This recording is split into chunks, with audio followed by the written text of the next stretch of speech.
We go. How are you doing today? Good. Well, How are you? this evening actually, right? It's no longer the daytime now, so good to see you.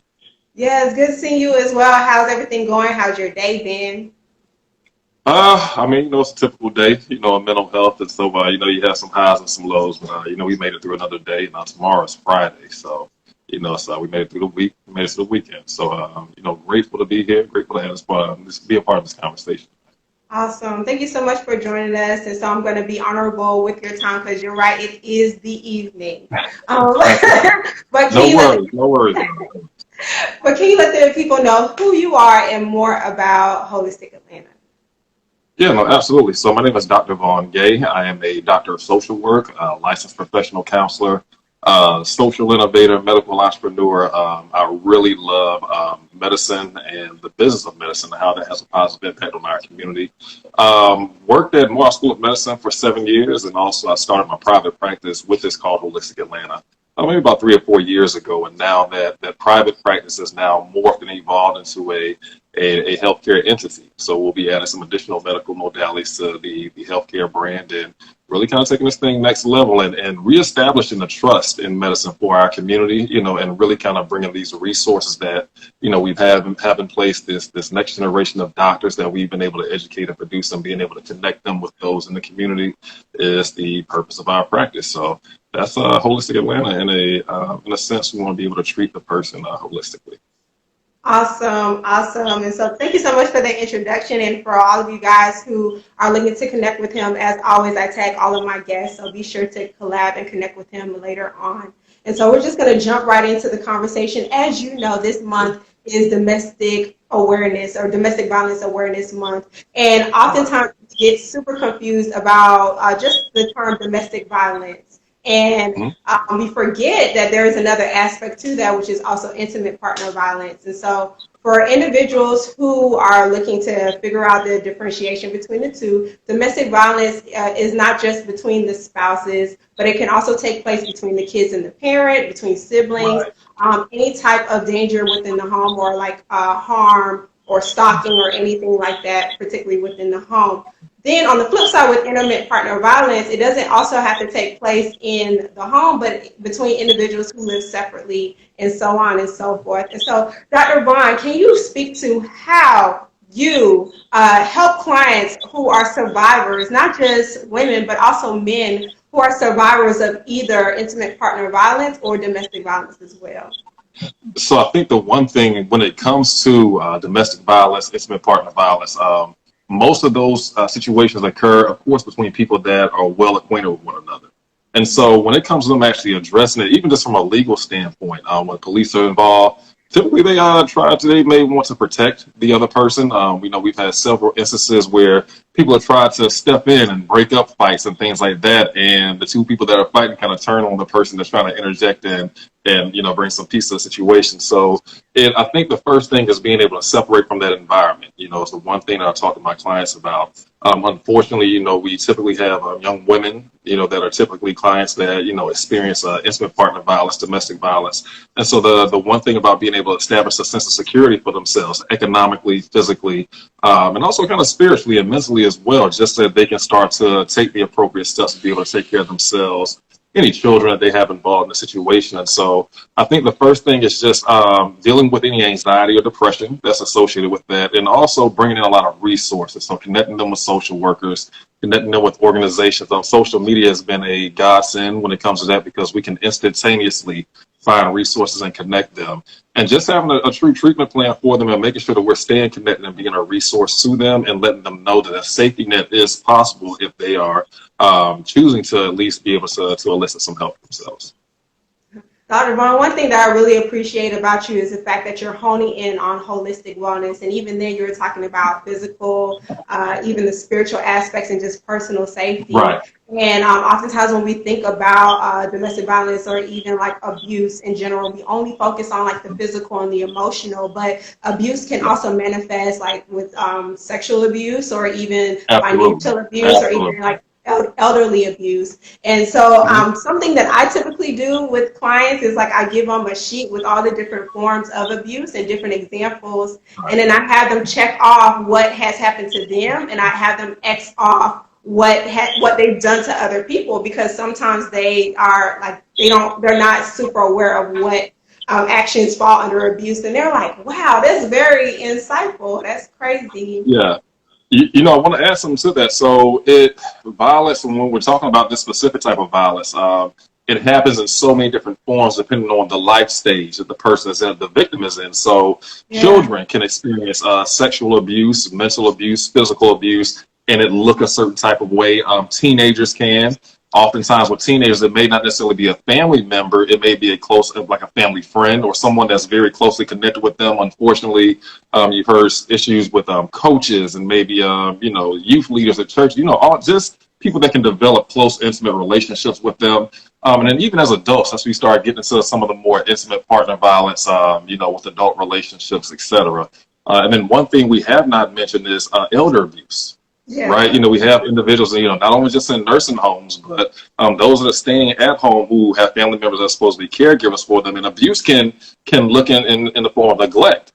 That is abuse as well. So, it's a wide spectrum of what we're talking about. And essentially, it is just a lack of unconditional regard for human life, a lack of valuing another person and thinking that you're entitled to be able to take out your anger or frustration or irritation on someone else. It's probably intimate, just kind of means closeness, right? So it's one of the more, detrimental things that someone can do to another person on an intimate level. Definitely. And even with the intimacy, or just like the cycle of it all, because I do want to make sure that we make it plain for the audience, like the cycle of abuse, the tensions rise, people are arguing and going back and forth. And then from there, that's when the huge blow up takes place. After that, people are entering into that reconciliation phase of like apologies, or saying that I will change and I'll do better, I'll never do it again. And then after that, there's this period of calmness, and then after that, we're right back to it. Boom, right, you're right back in it. You're right back in that cycle.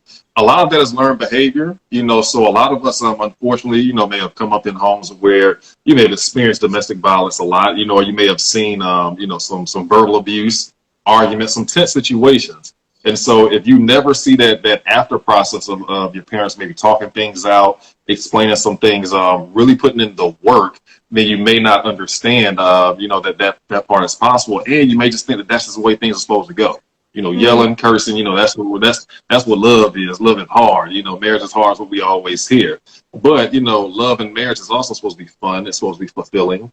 It's supposed to be supportive. And it should not feel like work. I think that's a misconception that we have. If you're not loving hard, then you're not loving. I think that's, totally unfair. But, if we kind of just look at things, from that perspective, it really is telling, how we kind of find ourselves in this place. No one gets into a situation or a dynamic, wanting to be harmed, or a lot of times the perpetrator, doesn't necessarily, want to enact on that violence, but, for different reasons, they just don't have that emotional regulation or self-control or, emotional composure to be able to tell themselves to stop, to pull up that emergency brake and to, take a different direction. Thank you so much for speaking on that, because there's so many different dynamics, right? So the victim or the survivor, and then also the perpetrator, and then you also have the social support that doesn't quite know how to approach the circumstance from both perspectives, right? And so what advice can you give to the friend that is on the sideline that is just like, I keep telling them to leave, but that's them, I obviously we try to lean more towards like the empathy and providing those resources and whatnot. But how do we train the average lay person to help the individual that's in the midst of the experience? I think that's so difficult. I get this question asked a lot of me when it comes to suicide, and how do I kind of know the warning signs? When it comes to being a support person, it's a fine line. You care about this person and you can see the trouble from the outside looking in. And you have to understand that when a person is in a situation like that and is choosing to stay in it, sometimes they may be blinded by certain things. They may believe that they know this person on a more intimate level than you do. And they may just, it could be some embarrassment, etc. And so it leaves the friend or the family member rendered helpless, kind of, sort of. And because we can't control people, we can't make someone see something or do something that they don't want to themselves. I think the best thing is just to, to verbalize and be, consistent and letting them know that, you are there to support them, you're there to help them, and really mean it, and if they actually call on you and need some dependence on you, be there for them. But also, find peace with, being the support person, and but recognizing that you can't be the person that takes the first step. It's like I said, it's a fine line. It's very difficult to to say that I can't do more for my friend, but you literally can't force someone to do something, because essentially they'll just go right back. I definitely agree with that, because sometimes even as clinicians, we find ourselves being in that seat of like trying to coach our clients through these circumstances and providing them resources with local shelters and trying to explore their different alternatives. And so sometimes we find ourselves in this place of helplessness, but a huge part of it is just one, making peace with those feelings, and then finding ways to make sure that we stay equipped and ready for the time where we actually do get the call to help. So. Right. I think it's some. I think back to my clinical training, I actually had a session where a parent and a child got into a physical confrontation with one another right there in session. And so, I think it may have been my second year of training, and so it took me back a little. I was taken aback a little bit. But as a clinician, you kind of toss your clinician hat off. You make sure the situation is safe. You keep everyone safe, and then you make sure you kind of guide them through just like a process of emoting and explaining, why they choose to in that certain type of way. With them blowing up in front of me, I can only imagine what happened when I'm not there, or when they are, in very heated conversations at home. So, once you kind of calm the situation down, it's kind of hard, because you actually essentially are one of the resources that they're supposed to have. And so, again, just making sure that you are treating this more of a crisis, and then if they do need some additional support, maybe even family members or just someone within the community, you can get them connected as well. Definitely. And I'm kind of going back on to the topic of like the bystanders, because granted, we have the individuals that are in the home, but we never know who may be there too, like the kids that are watching and they're forming all of these beliefs about love and marriage and whatnot. How do we support the kids? How do we support the individuals that are innocent in all of these circumstances? So I think that especially when it comes to extended family members, if you know that you have some children, that you actually have access to. Some kids are kind of cut off from their extended family members. But, if you have access to them, try to, create as much of a support environment as you can for them, and get them out of the home as much as possible. Making sure that you are creating opportunities for them to engage in different social activities within the city, within the community, and, provide some reassurance for them that, just because they are living in that certain environment, that certain situation, doesn't mean that has to be their entire reality.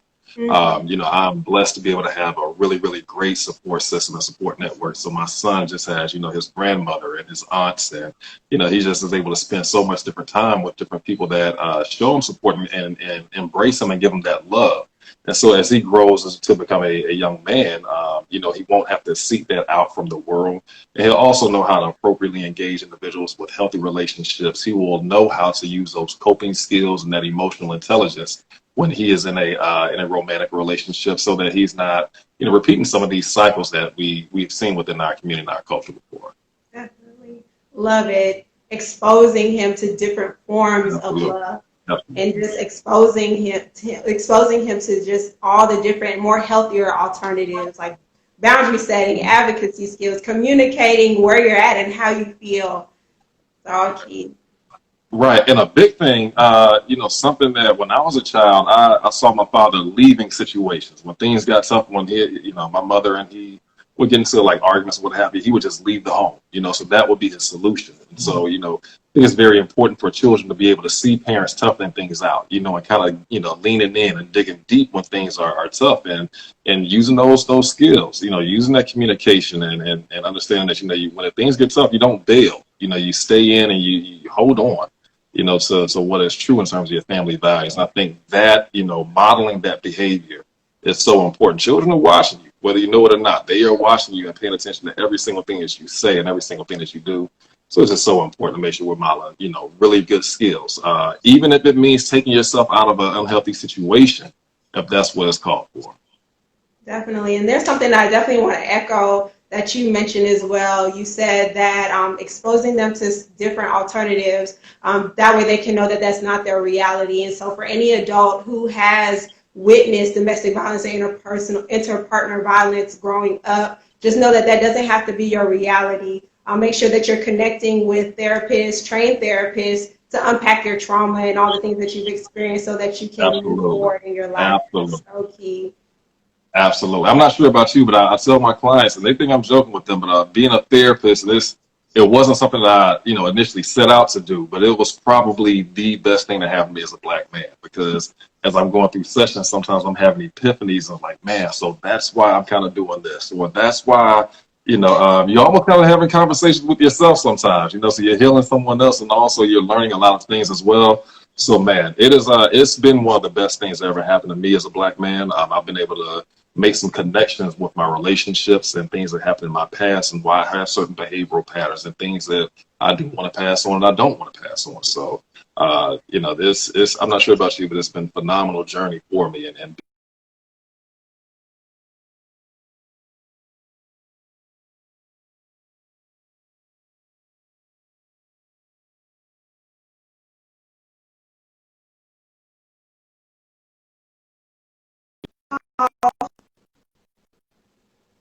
Hey, okay, we're back. Perfect. there we Good. go. There we go. Yes, but to respond to what you were saying, yes, it has definitely been a journey for me. And I just remember when my journey started, because I just recently graduated in 2017. And I just remember going through my program, and I'm just like, wow, you have an opportunity to unpack the things that you went through. And then I Right. feel like it's just like divine intervention. Like you learn how to work through what you went through in order to go on and help somebody else. So it's just a beautiful journey. It really is. And very rewarding. You get that instantaneous feeling that you've had like added value to someone's life. You had immediate direct impact. And then as you may in your own time, in your own, meditation or mindfulness, you actually have like all those different activities and skills you can really kind of learn and implement to your life as well. And the results, I mean, you live a stress-free life with a lot less stresses on your plate. The expectations that society has for you, you understand that you should lean more towards your own preferences, and even how that has an impact on your relationships. Understanding attachment theory, understand the difference between security and insecure attachment, and just understanding how that has an impact on our emotional responses and relationships, our lack of understanding of how to deal with certain challenges, and how that can lead to escalating anger and unfortunately violence within the home setting. Definitely. Dr. Ron, I really want to give you some space to be able to talk about your research and stuff like that, because you are literally for the community, and Right. you have the opportunity to be able to model behavior for our Black and brown men that are out there who are trying to figure out their emotions, who are trying to, work through all of these things, especially when it comes to like gender roles and like societal pressure and whatnot. And so how do you help the men that you serve and through their own holistic journey? And what are some tips for individuals who are trying their best to figure out this whole therapy situation, especially when it's kind of foreign to a lot of us? Therapy just started getting hip, these last couple of years. Right. Here's the funny thing, and this is actually a very encouraging word for anyone that's listening to this. Men do go to therapy. Black men go to therapy. And when they go to talk, and a lot of things come out in conversation. So I actually enjoy when I have black male clients, because we can kind of just, unbutton the top button, and just really have a good conversation. And a lot of it, again, we're relating on so many different levels. I actually have a lot of clients that are out in my actual areas. I grew up out in DeKalb County. And so because of that, there's so many different shared experiences, so many things that we can talk about, in terms of foundational pieces of how, they've been able to get to the places that they're at, whether it is a positive side or negative side. Those shared experiences are so important, but men do talk. They talk, they are very forthcoming with their shortcomings. We talk about relationships, medicate when it comes to alcohol and drugs, with substance abuse. We talk about unemployment. We talk about failures in life, just different things like that. And we also talk about vision planning, so we don't necessarily do like the vision boards, but we definitely do a lot of vision planning and really kind of, ideating about, what our perfect world would look like and how we can actually work towards that. So it's been again, it's been a blessing to be able to be in this spot, in this space during this time. I can actually remember when I started my clinical training back in 2009. No one was talking about mental health. It was, it was kind of just pushed off to the side. But I saw a need, and I at least saw a huge opportunity within our community. And I understood that I was just blessed with the unique ability to be able to connect with people and just be able to kind of get them to, really talk about some deep-rooted issues and how this had an impact on them and their success and lack thereof. So, again, it's been a really, really big blessing for me. Definitely, definitely. And I agree because the majority of my caseload are men of color, and I work in the substance abuse population. And so a lot of them are either matriculating from homelessness or in and out of institutions like prisons and jails and whatnot. And so just having the opportunity just to be a listening ear and to show them like there is a completely different way of going about life in general. And it's okay to be vulnerable and to be authentic in every way imaginable. It's just a beautiful experience.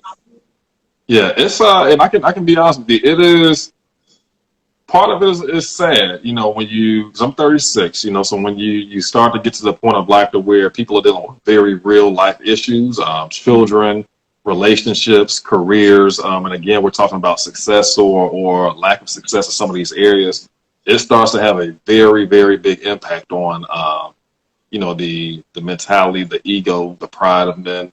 And when it comes to self-medicating, this has the crossroads of those things, and maybe even the lack of opportunities economically, not having access to their children, that plays out in relationships a lot. And so, again, kind of going back to the topic of, intimate partner violence, and not necessarily keeping it on the lines of men, taking this violence out on their partners, but, we do kind of see a prevalence with that. It's very, it touches you, when you see people that are not being the versions of themselves in which they hope they would be. And, we really got to kind of see them in that vulnerable space, and, they emote in different ways. And, again, it's just our place to help them to break themselves all the way down, so they can start to rebuild themselves as well. Definitely, definitely. And with that, we are going to just segue into letting the people know who you are once again and where they can find you and how they can tap into Holistic Atlanta. Okay, cool. So I'll give you my rundown one more time. Dr. Vaughn Gay, a licensed professional counselor in Atlanta, Georgia. Born and raised, Holistic Atlanta is a healthcare startup. We do provide mental health services currently, but also we'll be adding pediatrics and ambulatory care within the next 2 to 3 years. Very excited about being able to break through in this space and reestablish the trust of our community in the field of medicine with practitioners that have been trained and are from the community, and look forward to bringing their services back to the community and just establishing a new age model for us as millennials, incorporating technology, biotech, all these different things, and just bring us to the forefront so we can have control over our health destiny and decreasing our different health disparities. Yes, yes, yes. Dr. Vaughn, thank you so much. I greatly appreciate your time and your wisdom and your insight. Problem. For anybody who has any additional questions, please be sure to connect with him. I am a proponent for sliding into people's DMs, but if y'all want to shoot him an email, please shoot him an email. As always. Listen. Here's the thing: DMs, email, however we can get connected with folks to make sure they get the help they need. That's what we're here for.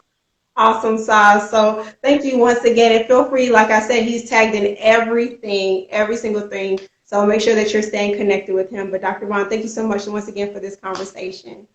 All right. Thank you. Have a great evening. All right. You too. Bye-bye.